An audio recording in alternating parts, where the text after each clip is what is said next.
Tughlaq dynasty. तो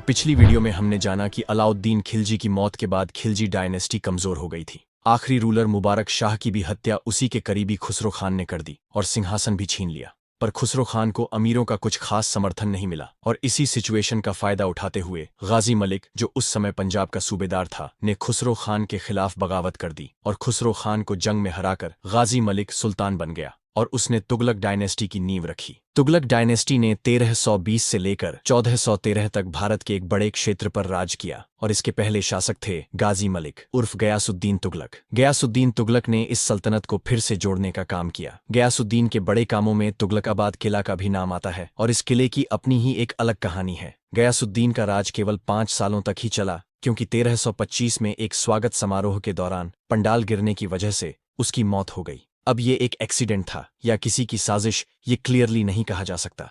1325 में गयासुद्दीन का बेटा मोहम्मद बिन तुगलक अगला सुल्तान बनता है और अगर मोहम्मद बिन तुगलक के द्वारा किए गए कामों को देखा जाए तो ऐसा लगता है कि उसके सपने तो बड़े थे, पर शायद उसे अमल में लाने का तरीका उसके पास नहीं था। मोहम्मद बिन तुगलक ने सत्ता में आते ही एक अजीब फैसला लिया। उसने अपनी राजधानी दिल्ली से दौलताबाद शिफ्ट करने का फैसला लिया, क्योंकि यह जगह स्ट्रेटेजिकली परफेक्ट थी। पर उसने सिर्फ शाही दरबार या राजधानी ही नहीं बल्कि पूरी दिल्ली की जनता को ही दौलताबाद में शिफ्ट करने का हुक्म दिया। पर यह फैसला एक बड़ा डिजास्टर साबित हुआ। दौलताबाद में लोगों के लिए पानी, घर और बाजार की प्रॉपर मैनेजमेंट न होने के कारण इसे दोबारा दिल्ली शिफ्ट कर दिया गया। पर वो अभी रुका नहीं। उसने फिर एक अजीब फैसला लिया। मोहम्मद बिन तुगलक ने तांबे और पीतल के सिक्के को चांदी के सिक्के की कीमत के बराबर कर दिया और इसका रिजल्ट ये हुआ कि बाजार में नकली सिक्कों की तादाद बढ़ गई और एक बार फिर उसे अपना फैसला वापस लेना पड़ा। मोहम्मद बिन तुगलक ने कई सारे जंगी अभियान भी चलाए, कुछ असफल भी रहे और जो अभियान सफल हुए वह भी बाद में किसी न किसी कारणवश असफल ही साबित हुए।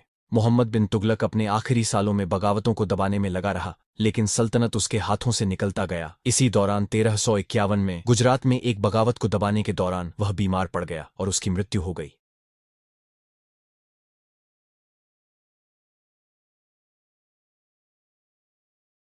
1351 में मोहम्मद बिन तुगलक की मौत के बाद सल्तनत थोड़ा कमजोर हो चुका था और खजाना भी खाली था और इसी हालत को देखते हुए उमराव ने मोहम्मद के चचेरे भाई फिरोज शाह तुगलक को अगला सुल्तान चुना। फिरोज शाह तुगलक ने 37 सालों तक राज किया और उसका मकसद था सल्तनत को फिर से मजबूत करना और थोड़ी शांति लाना। फिरोज शाह तुगलक ने मोहम्मद के द्वारा किसानों पर लगाए गए टैक्स को कम किया और खेती को बेहतर ढंग से करने के लिए कई सारी नहरों और तालाबों का भी निर्माण करवाया। यमुना और सतलुज नदी से नहरें बनवाई, जिसकी वजह से हरियाणा और पंजाब जैसी जगहों पर खेती बेहतर हो पाई। फिरोज ने बहुत से नए शहरों को भी बसाया, जिसमें हिसार, जौनपुर, फिरोजाबाद और फतेहाबाद जैसी जगह शामिल है। फिरोज शाह तुगलक ने कई अस्पताल, मदरसे और मुसाफिर खाने भी बनवाए। इन सारी खूबियों के बावजूद फिरोज शाह तुगलक में कुछ कमियां भी थीं। फिरोज शाह शरीयत का पालन करने वाला मुस्लिम शासक था, जिसने जजिया टैक्स लगाया जो हिंदुओं में नापसंद था। उसने कुछ मंदिर भी तोड़े, जो मोहम्मद बिन तुगलक के रवैया से बिल्कुल अलग था। फिरोज शाह तुगलक ने शांति लाने के लिए अपनी फौज को छोटा किया, जो शायद उसकी एक सबसे बड़ी गलती थी, क्योंकि इसी वजह से बंगाल और दक्षिण का काफी हिस्सा आजाद रहा। उसने उमराव को भी ज्यादा ताकत दे दी, जो बाद में बागी बन गए, और न ही उसने कोई मजबूत वारिस तैयार किया। 1388 में फिरोज शाह तुगलक बुढ़ापे और बीमारी के कारण मर गया। उसके बाद उनके बेटे और पोतों में लड़ाई शुरू हो गई, जिससे सल्तनत कमजोर हो गया और बाद में जाकर कई सारे टुकड़ों में भी टूट गया। अगले कुछ सालों में बहुत से शासक आए, जिन्हें कुछ महीनों या सालों में ही हटा दिया गया। 1394 में आखिरी रूलर नसीरुद्दीन मोहम्मद तुगलक एक बिखरी हुई सल्तनत का सुल्तान बनता है। इस समय तक सल्तनत कई टुकड़ों में बंट चुका था। गुजरात, मालवा और जौनपुर के गवर्नर आजाद हो गए और दिल्ली में उमरा भी आपस में लड़ रहे थे। इसी बीच 1398 में एंट्री होती है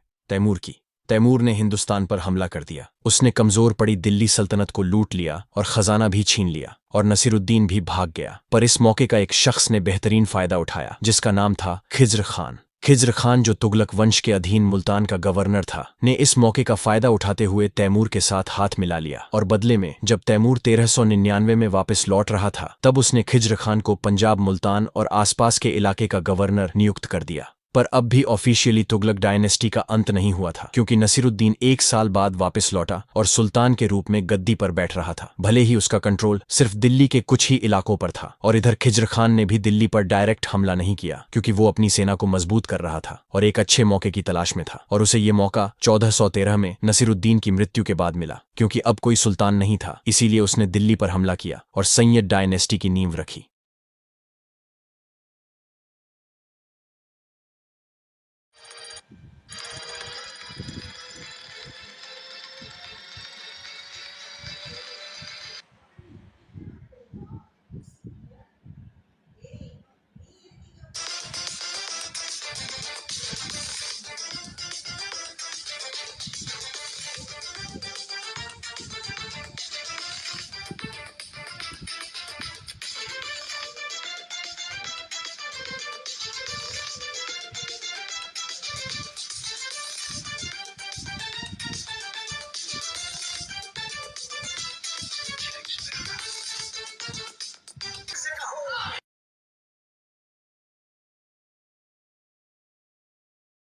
सैयद डायनेस्टी।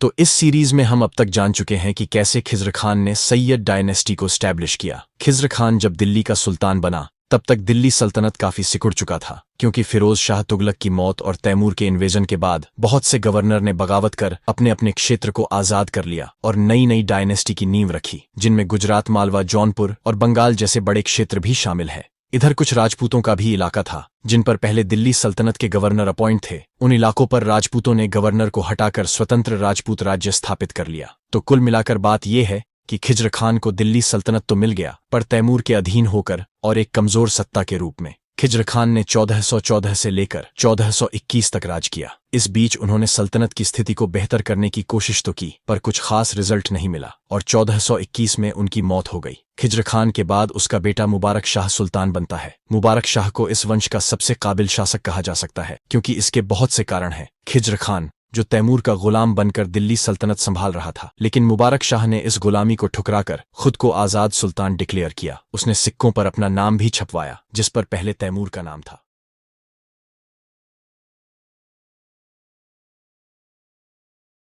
मुबारक ने अपने समय में बहुत से विद्रोह को दबाया। मुबारक शाह ने दिल्ली सल्तनत की डूबती हुई आर्थिक स्थिति को भी काफी बेहतर किया और एक नए शहर मुबारकबाद को बसाया, जिसमें एक बहुत खूबसूरत मस्जिद भी बनवाई। मुबारक शाह और सैयद डायनेस्टी की ध्यान देने वाली बात यह भी है कि इस डायनेस्टी के सभी शासकों को निष्पक्ष कहा जा सकता है, भले ही इसके रीजन अलग अलग हों। इस बात का एक बड़ा कारण यह भी हो सकता है कि इस समय सल्तनत की आर्थिक स्थिति बहुत खराब थी और अगर किसी भी तरह का हिंदुओं पर दुर्व्यवहार होता तो सल्तनत में विद्रोह और अराजकता फैल जाती, जिसे ये शासक शायद कंट्रोल नहीं कर पाते। मुबारक शाह के 13 साल के राज के बाद 1434 में एक साजिश के तहत उसकी हत्या कर दी गई और अब गद्दी पर मुबारक शाह का भतीजा मोहम्मद शाह बैठता है। मोहम्मद शाह एक लापरवाह शासक था, क्योंकि उसने सल्तनत को बेहतर करने की कोशिश नहीं की और इधर उसके मंत्री अपने आप ताकतवर बनते गए। 1445 में उसकी मृत्यु हो गई और अब उसका बेटा आलम शाह अगला सुल्तान बनता है। आलम शाह भी एक अयोग्य और कमजोर शासक निकला, जिसने सारी जिम्मेदारी अपने मंत्री हामिद खान को सौंप दी और इस समय तक सल्तनत का इलाका और छोटा हो चुका था। हामिद खान ने बहलोल लोदी को दिल्ली पर कब्जा करने का न्योता दिया, पर आलम शाह ने कोई विद्रोह नहीं किया और अपनी मर्जी से ही गद्दी छोड़ दी, जिसकी वजह से बहलोल लोदी बिना कोई जंग लड़े ही दिल्ली सल्तनत का सुल्तान बन गया